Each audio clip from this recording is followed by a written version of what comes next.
नमस्कार बच्चों, मैं डॉक्टर स्वाति नाकील और आप देख रहे हैं हिंदी भाषा ज्ञान। मेरे इस यूट्यूब चैनल में आप सभी बच्चों का स्वागत है। पिछले वीडियो में हमने श्रृंगार रस तथा उसके भेदों के बारे में जानकारी ली।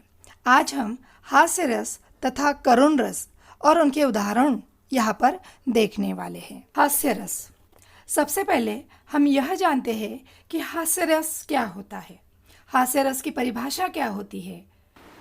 हास्य रस के नाम से ही हमें पता चलता है कि जिसे सुनते ही हमारे मन में हास्य का भाव जागृत होता है, वही हास्य रस होता है। हास्य रस का स्थायी भाव हास है। इसके अंतर्गत वेशभूषा, वाणी आदि की विकृति को देखकर मन में जो प्रसन्नता का भाव उत्पन्न होता है, उससे हास की उत्पत्ति होती है। उसे ही हम हास्य रस कहते हैं। यही हास विभाव, अनुभव तथा संचारी भाव से पुष्ट होकर हास्य रस में परिणित हो जाता है। हास्य रस की मूल प्रवृत्ति जो है वह है आमोद, अर्थात जहाँ पर किसी विचित्र स्थितियों या परिस्थितियों के कारण हास्य की उत्पत्ति होती है, उसे हम हास्य रस कहते हैं। हास्य रस का स्थायी भाव हास है।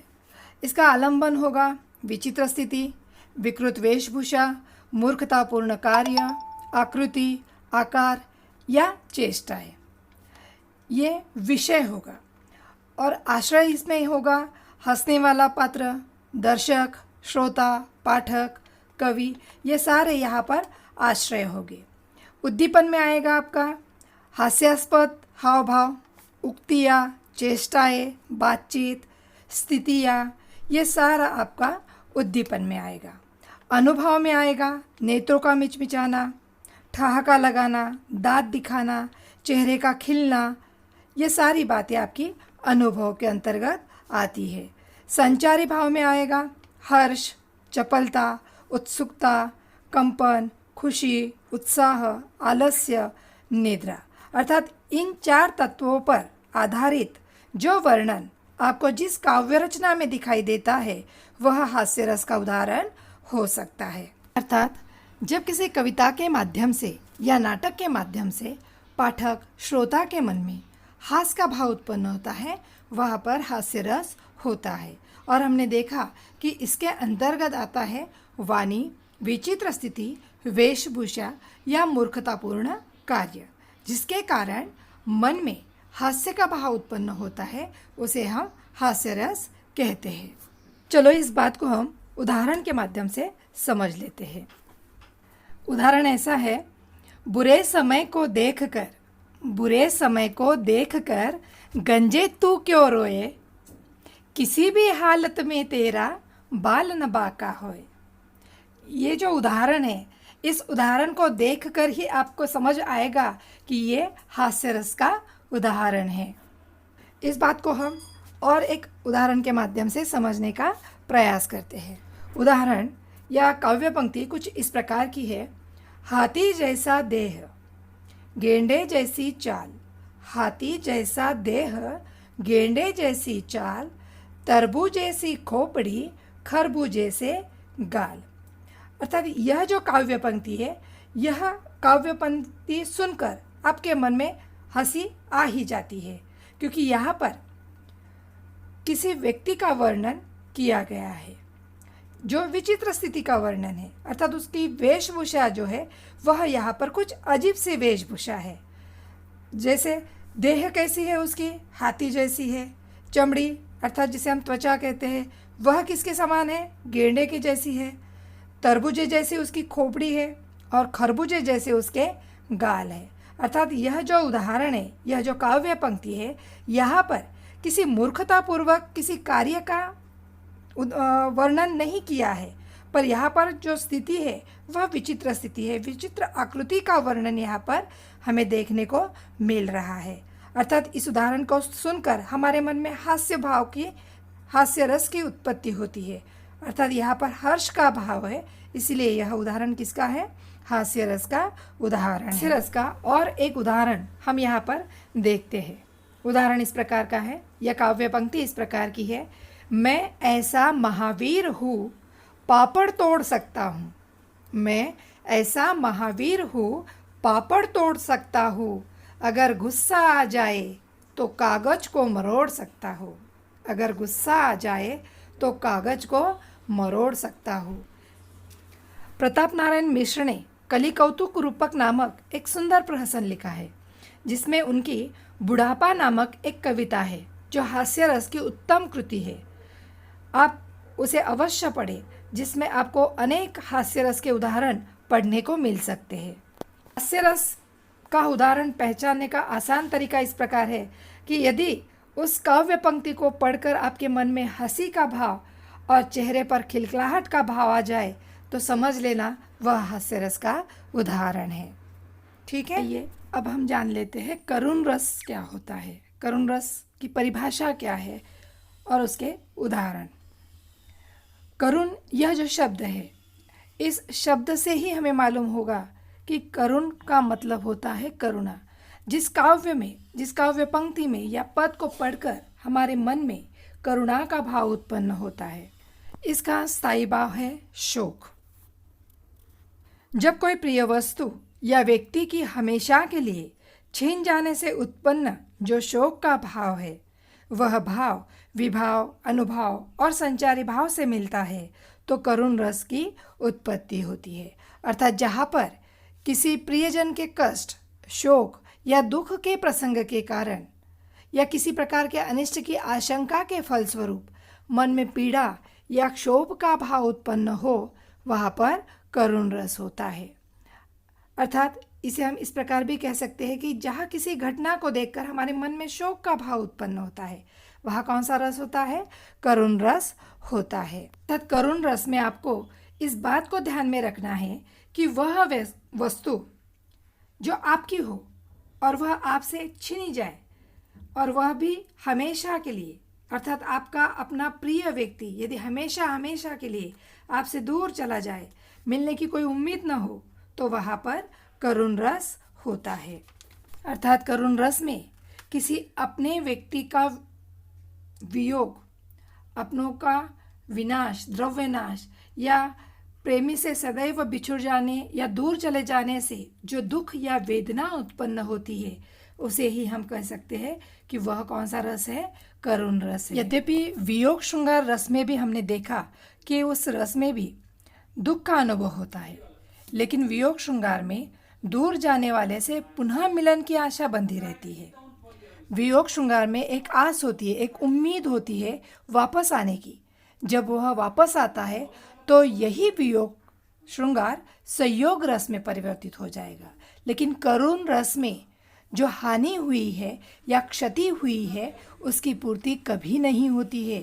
यदि किसी व्यक्ति की या किसी की मृत्यु होती है या कोई हमेशा के लिए छोड़कर चला गया है, वहाँ पर करुण रस होता है। वियोग श्रृंगार रस और करुण रस, इन दोनों के बीच के अंतर को आपको ध्यान में रखना होगा, क्योंकि वियोग श्रृंगार रस में बिछड़ जाने वाले व्यक्ति से मिलने की एक आस होती है, एक उम्मीद होती है, लेकिन करुण रस में मिलने की आशा पूरी तरह समाप्त हो जाती है। जहाँ पर मिलने की आशा पूरी तरह समाप्त हो जाती है, वह करुण रस होता है, और जहाँ पर मिलने की आस होती है, उम्मीद होती है वापस आने की, वहाँ पर वियोग श्रृंगार रस होता है। करुण रस की पहचान आप इस तत्व के आधार पर कर सकते हो। यहाँ पर इसका स्थायी भाव शोक है। आश्रय जो है वह होगा शोकग्रस्त नायक या नायिका जिसके मन में शोक उत्पन्न हुआ है। विषय होगा वह व्यक्ति जिसकी मृत्यु हो गई है या सदा के लिए वह बिछड़ गया है, वह विषय होगा। उद्दीपन यहाँ पर आएगा गरीबी, दुरावस्था, कोई दुर्घटना, यह उद्दीपन में आएगा। अनुभव यहाँ पर होगा रोना धोना, चिखना चिल्लाना, भूमि पर गिरना या छाती पीटना, प्रलाप करना, कंप, ये सारी बातें अनुभव में आएगी। संचारी भाव में आएगा ग्लानि, विषाद, चिंता, जड़ता, व्याधि, ये सारी बातें संचारी भाव में आएगी। इन अवयवों के आधार पर आप करुण रस की पहचान कर सकते हो। करुण रस को हम उदाहरण के माध्यम से समझने का प्रयास करते हैं। देखी सुदामा की दीन दशा, देखी सुदामा की दीन दशा करुणा करिकै करुणा निधि रोए, पानी परात को हाथ छुओ नहीं, नैनन ही के जल सो पग धोए। श्री कृष्ण के मित्र सुदामा है और सुदामा जी श्री कृष्ण के पास द्वारका चले आते हैं। सुदामा की दीन दशा को देखकर श्री कृष्ण के मन में जो दुख उत्पन्न हुआ उसका वर्णन इन पंक्तियों में किया है। करुण रस में हमने देखा कि यहाँ पर अपनों से बिछुड़ जाने का दुख होता है। यहाँ पर दुख की जो स्थिति है उस स्थिति के अलावा और एक चीज़ करुण रस में आती है। कभी कभी काव्य रचना में इस प्रकार का भी वर्णन हमें देखने को मिलता है कि वहाँ पर अपनों से बिछुड़ने का भाव नहीं होता, बल्कि उस स्थिति को देखकर एक प्रकार का दुख मन में उत्पन्न होता है। वहाँ पर भी करुण रस होता है। प्रस्तुत जो पद है, इस पद में भी अपनों से हमेशा के लिए बिछुड़ने का दुख नहीं है, पर यहाँ पर करुण शब्द जो यहाँ पर आया है, दीन दशा, यह जो शब्द है इस पद में हमें दिखाई देता है। इस प्रकार के शब्द यदि आपको काव्य पंक्ति में दिखाई दे तो वहाँ पर भी करुण रस ही होता है, क्योंकि यहाँ पर अपनों से बिछुड़ने का दुख भले ही न हो, पर यहाँ पर श्री कृष्ण के मन में सुदामा की दीन स्थिति को देखकर दुख हुआ है। यहाँ अपने सखा सुदामा को देखकर उनके मन में आनंद तो हुआ, लेकिन वह आनंद दबा हुआ है। पर सुदामा की जो स्थिति है उस स्थिति को देखकर उनके मन में दुख उत्पन्न होता है। यहाँ पर आखिरी जो पंक्ति है कि नैनन के जल सो पग धोए, यह जो पंक्ति है इस पंक्ति में अतिशयोक्ति अलंकार है, क्योंकि यहाँ पर बढ़ा चढ़ाकर उसका वर्णन किया गया है। उनकी श्री कृष्ण की आँखों से इतने भी आंसू नहीं बहे कि उन आंसुओं से वे सुदामा के पैर धो सके। हाँ, यहाँ पर इतना अवश्य है कि उनके आँखों से सुदामा की स्थिति को देखकर जो आंसू बहते थे वह बहते ही जा रहे थे। अर्थात यहाँ पर इन पंक्तियों में करुण रस दिखाई देता है। करुण रस के उदाहरण में आपको दुख, करुणा, शोक ऐसे शब्दों का प्रयोग दिखाई दे तो वह करुण रस का उदाहरण होगा। आइए दूसरा एक उदाहरण हम यहाँ पर देख लेते हैं। सीता गई तुम भी चले, सीता गई तुम भी चले, मैं भी न जीऊँगा यहाँ, सुग्रीव बोले साथ में सब जाएंगे वानर वहाँ। अर्थात सीता जी का जब अपहरण हुआ था उस समय की घटना है। लक्ष्मण जी को शक्ति लग गई थी। तब राम कहते हैं कि सीता तो चली गई, अर्थात उसे रावण ले गया, और तुम भी चले जाओगे तो मैं कैसे जीऊँगा। करुण रस की पहचान आप इस प्रकार कर सकते हो कि जिस काव्य पंक्ति में आपको किसी युवक की मृत्यु होना या उसके परिवार वालों द्वारा उसकी लाश पर रोना, शोकपूर्ण वातावरण का होना, इस प्रकार की घटना यदि उस पंक्ति में आपको दिखाई देती है तो वह करुण रस का उदाहरण होता है। आज की क्लास में हमने हास्य रस तथा करुण रस के बारे में जानकारी ली। हास्य रस क्या होता है कि जहाँ पर हमें किसी विचित्र वेशभूषा, आकृति, क्रियाकलाप, रंग रूप, वाणी या व्यवहार को देखकर, सुनकर या पढ़कर हमारे मन में हास्य का भाव उत्पन्न होता है, वह हास्य रस होता है। और करुण रस में हमने देखा कि जहाँ पर किसी प्रियजन के कष्ट, दुख, शोक आदि के प्रसंग या किसी प्रकार के अनिष्ट की आशंका के फलस्वरूप हमारे मन में पीड़ा या क्षोभ का भाव उत्पन्न होता है, वह करुण रस होता है। आज की क्लास में बस इतना ही। आशा करती हूँ आपको ये दोनों ही रस के प्रकार समझ में आए होंगे। अगली क्लास में हम रौद्र रस तथा वीर रस के बारे में जानकारी लेंगे। यदि आपको यह वीडियो अच्छा लगे तो ज़रूर इसे लाइक करें और अपने दोस्तों से शेयर करें। और हाँ, मेरे इस चैनल को सब्सक्राइब करना न भूलें ताकि मेरे आने वाले वीडियो का नोटिफिकेशन आपको मिलता रहे। धन्यवाद।